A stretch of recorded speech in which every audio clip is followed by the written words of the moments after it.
আসসালামু আলাইকুম everyone. Specially HSC 25 batch আজ থেকে ঠিক 15 দিন পর তোমাদের এইচএসসি পরীক্ষা শুরু হতে যাচ্ছে। আশা করছি তোমরা কেউ ভালো নেই, কারণ পরীক্ষার আগে কেউ কখনো ভালো থাকে না। জোকসে পার্ট, আশা করছি তোমরা সবাই খুব বেশি ভালো আছো এবং খুব মনোযোগ দিয়ে পড়াশোনা করছো। পরীক্ষার আগে সময়গুলো অনেক বেশি ইম্পর্টেন্ট, সো তোমার প্রত্যেকটা টাইমে প্রপার ইউটিলাইজ করতে হবে, সময় নষ্ট করা যাবে না একদমই। আমি প্রিভিয়াস ক্লাসে ডিসকাশন করেছিলাম তোমাদের এইচএসসির যে পাস মার্কটা নিয়ে ডিসকাশন করেছিলাম। যারা বিষয়টা জানো গুড, আর যারা জানো না ভিডিওটা দেখে নিতে পারো। সো আজকে আমি ডিসকাশন করব কিভাবে ইন্টারে এইচএস এক্সামিনেশনে জিপিএ 5 পাওয়া যায়। আশা করছি তোমরা এই বিষয়টা জানো যে জিপিএ 5 পাওয়ার জন্য তোমাদের প্রত্যেকটা বিষয় জিপিএ 5 পাওয়া লাগবে না। তোমাদের টোটাল বিষয় হচ্ছে সাতটা বিষয়ের মধ্যে যদি তুমি 4টা বিষয়ে এ প্লাস নিশ্চিত করতে পারো, তোমার জিপিএ 5 চলে আসবে। কিভাবে সেটা আমি আজকে ইকুয়েশনের মাধ্যমে দেখাবো। প্রথমে বলি জিপিএ 5 কিভাবে পাই। জিপিএ 5 পাওয়ার জন্য টোটাল লাগবে 160 লাগবে। এবার তুমি ফার্স্ট পেপারে পাবা কত, 80, সেকেন্ড পেপারে পাবা 80, টোটাল 160 পেলে এ প্লাস। দুই দিকে 80 পেতে পারো, অথবা যদি তুমি ফার্স্ট পেপারে কত পাও 78 পাও, এখানে যে 2 কম পাইছো সেটা সেকেন্ড পেপারে পাইতে হবে 82।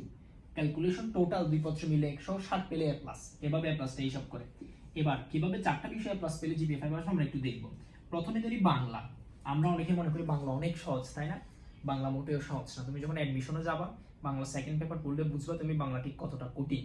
এবার ইন্টারমিডিয়েটের বাংলার কথা যদি বলি, আমি এখানে ফার্স্ট পেপার যে বাংলা প্রথম পত্র সাহিত্যপাঠ যেটা আছে, ওইটাতে কিন্তু জিপিএ 5 পাওয়া অনেক কঠিন। এখানে যে সিকিউ গুলো এগুলো আনসার করা খুব বেশি ডিফিকাল্ট। সো বাংলা অনেকেই এর কাছে অনেক কঠিন, এই জন্য আমি বাংলায় ধরলাম 4। বাংলা তুমি পাচ্ছ না এইচএসসি তে, যদি পাও তাহলে ভালো, আমি ধরলাম তুমি পাচ্ছ না, ক্যালকুলেশন করতেছি আমি। এরপর ইংলিশ তো বাবা, ইংলিশ অনেক কঠিন, ইংলিশ তো আমরা একদমই পারি না। সো ইংলিশেও কত ধরলাম 4, ইংলিশে 4, বাংলায় 4। এরপর হচ্ছে হিসাব বিজ্ঞান। যারা কমার্সের শিক্ষার্থী আছে, আমাদের আরেকটা বই হচ্ছে হিসাব বিজ্ঞান নিয়ে। বাংলা ইংলিশের পরে বই হচ্ছে হিসাব বিজ্ঞান নিয়ে। সো হিসাব বিজ্ঞানও কত ধরলাম 4। তুমি কি এত খারাপ করবা? অবশ্যই এত খারাপ করবা না। আমি জানি তুমি বাংলায় এ প্লাস পাবা, অ্যাকাউন্টিং এ প্লাস পাবা, ইংলিশে 4 পাবা, ডাজন্ট ম্যাটার। সো আমি তিনটাতেই কি ধরলাম 4 ধরলাম। এটা তো হবে না, এর চেয়ে বেশি অবশ্যই পাবা, এর চেয়ে বেশি অবশ্যই পেতে হবে, এর চেয়ে বেশি পাওয়ার জন্য পড়াশোনা করতে হবে, পরীক্ষা দিতে হবে। কিন্তু আমি ধরলাম মিনিমাম তুমি এটা পেয়ে গেলে। প্রশ্ন অনেক হার্ড হয়েছে, এই জন্য তুমি কি পাইলা, বাংলা ইংলিশ এন্ড হিসাব বিজ্ঞানে 4 পাইলা। এরপর আইসিটিতে 5, এটা অবশ্যই পাবা, কারণ ইন্টার আইসিটি অনেক সহজ, যারা পড়ে তারা সবাই পারে। ম্যানেজমেন্টে 5 পাবা, ফিনান্স বা মার্কেটিং এ 5 পাবা। এরপরে হচ্ছে অর্থনীতি মানে অপশনাল, এখানে লেখা আছে অপশনাল, এটা হচ্ছে অপশনাল। কিসের অপশনাল? এটা হচ্ছে কমার্সের জন্য অপশনাল, বাট এটা আর্টসের জন্য অপশনাল না, এটা আর্টসের ম্যান্ডেটরি বিষয়। সো আমি বাংলায় পাইলাম 4, ইংলিশে 4, হিসাব বিজ্ঞানে 4, মানে এ।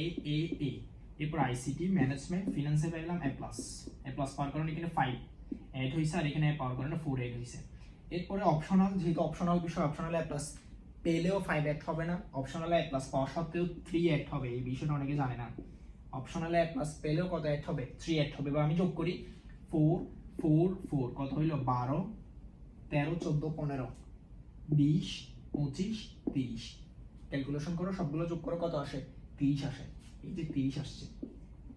এবার 30টা আমি ভাগ করব কত দিয়ে? আমার বিষয় হচ্ছে 7টা, এর মধ্যে অপশনাল দিয়ে ভাগ যাবে না, অপশনাল দিয়ে ভাগ করা হয় না, 6টা দিয়ে ভাগ করবে, অপশনাল ছাড়া বাকি 6টা দিয়ে ভাগ করব। 30 কে 6 দিয়ে ভাগ করলে কত আসে? 5। এই 5 কি 5? এটা হচ্ছে জিপিএ 5। বুঝা গেছে? এই যে দেখছো, তুমি 4টাতে এ প্লাস পেয়ে 3টাতে এ প্লাস না পাওয়া সত্ত্বেও জিপিএ 5 পেয়ে গেছো।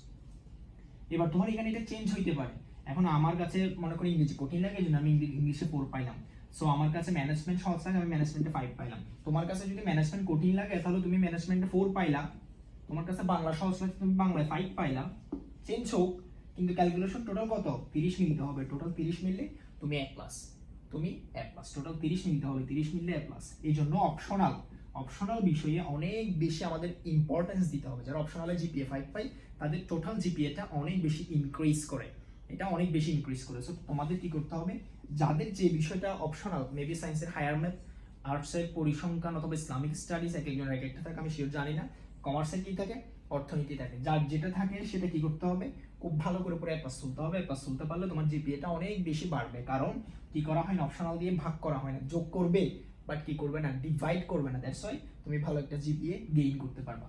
সো আমরা দেখলাম যে আমরা 4টাতে প্লাস পাওয়ার পর 3টাতে প্লাস না পেয়েও কি করলাম, জিপিএ 5 পেয়ে গেলাম। সো এবার দেখো ইন্টার জিপিএ 5 পাওয়া কতটা সহজ। যারা ভালো করে পড়াশোনা করছো তোমরা এই টার্গেট নিয়ে আগাও। আমি 4টা বললাম, তুমি 5টাতে প্লাস পাও, 5টাতে প্লাস পেলে একদম শিওর জিপিএ 5 পেয়ে যাবা।